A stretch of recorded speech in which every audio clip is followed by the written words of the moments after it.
berarti daunnya dari pohon sendiri nih? Iya, dari pohon sendiri juga ada sayangku. Ini salah satunya ya, ini dari daun sirsa kalau orang ada juga yang menyebutnya nangka landak. Nah ini kita tidak bisa juga memetik sembarangan dia karena kita juga tidak boleh menyakiti pohon. Jadi benar-benar kita ambil mereka daun-daunnya yang sudah tua. Contohnya kayak gini. Ini biasanya yang paling bawah dia akan jatuh dengan sendirinya kan ya sayang. Nah sebelum dia jatuh, yang jadi bahan hanya sekedar sampah, kita petik dia bawah-bawahnya, kita pilihin yang tua-tua. Nah kita ambil dia.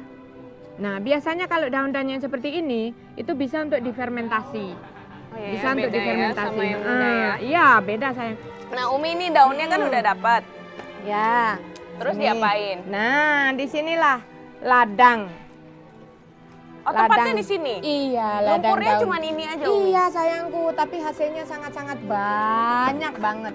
Segini juga ini kalau kita lagi angkat bisa menghasilkan ratusan daun sayang. Nah ini prosesnya 3 hari. Kemarin kan Umi sudah taruh hari Selasa, hari Jumat. Hari Jumat Umi panen. Begitu hari Jumat Umi panen, sebelum kita panen kita sudah harus persiapkan daunnya seperti ini. Ya. Nah, kita taruh dulu daunnya, kita angkat dulu panenan kita hari ini. Ya. Kita angkat. Tuh, sayangku, kalau sayangku tidak percaya, ini dari hari Jumat Umi udah taruh satu. Nih. Ya iyalah orang Jepang kagum-kagum Umi. Sayangku, per 3 hari kita panen.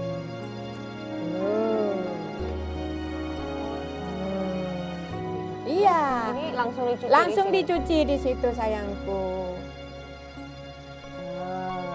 Lumpurnya memang lumpur khusus apa gimana Umi? Tidak harus lumpur khusus sayangku. Yang penting lumpur itu, ini Umi pakai lumpurnya lumpur dari empang. Karena sayangku tahu sendiri kalau lumpur di DKI Jakarta itu mayoritas banyak sekali sesuatu yang kayaknya malah takut Uminya nggak bisa berkelanjutan kegiatan karena ada banyak bakteri yang tidak bersahabat dengan kita kan ya sayangku ya. Iya. Makanya nih Umi ngambil lumpurnya jauh banget nih nak. Dari Parung sana. Nah ini lumpur tambak ikan. Oh. Lumpur empang ini halus banget lumpurnya.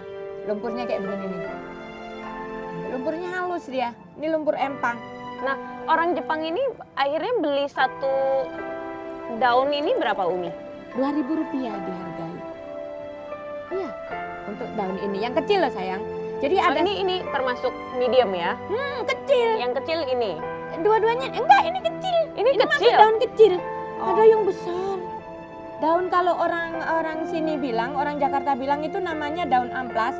Kemarin saya sempat pergi ke beberapa provinsi, dia bilang daunnya itu daun kupang, dia bilang gitu.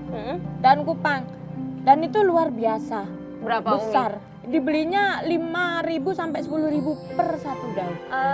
Daunnya lembar yang gede seperti apa Umi? Ada sayangku. Nah kalau ini kan yang kecil dari daun nangka landak.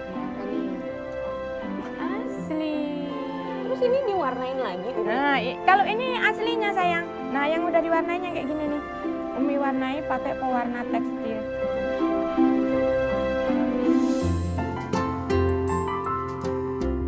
Kalau nggak salah Umi juga sampai didatengin sama orang Jepang. Betul, katanya Umi gila dan unik katanya. Mereka justru mau belajar sama Umi? Iya. Karena apa Umi? Memang di sana nggak bisa mereka melakukan hal yang sama seperti kita? Karena 4 profesor yang meneliti. Profesor? 4 profesor meneliti selama 4 tahun dan mereka selalu melakukan sampai sekarang detik ini. Kemarin beliau baru hadir itu bulan September. Kata beliau bilang, saya baru paling cepat 2 minggu Umi sudah bisa melakukan per 3 hari kita panen daun transparan. Ini keren banget Umi mau ya foto bareng-bareng Boleh sama sayang, teman-teman juga ya? Boleh. Semuanya dengan hasil karya masing-masing. Iya. Oke. 1, 2, 3.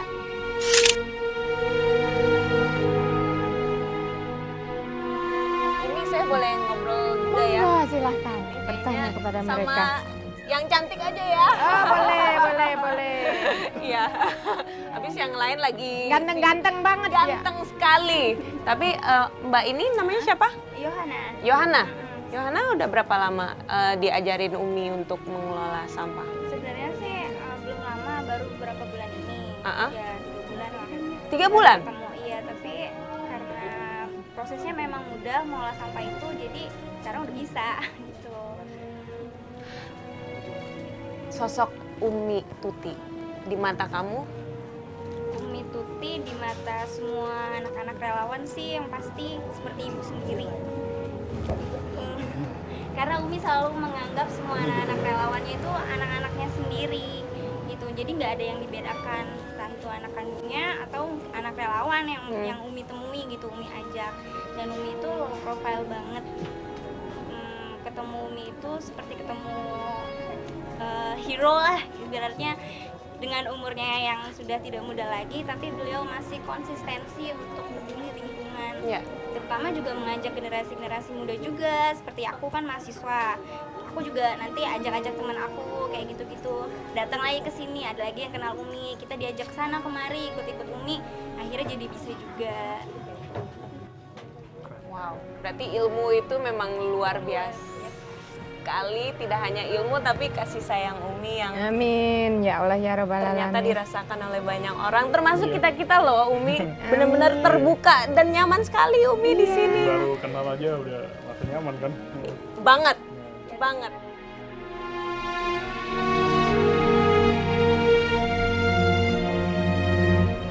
Wow, 2 thumbs up for Umi Tuti Asmawi, the city changer.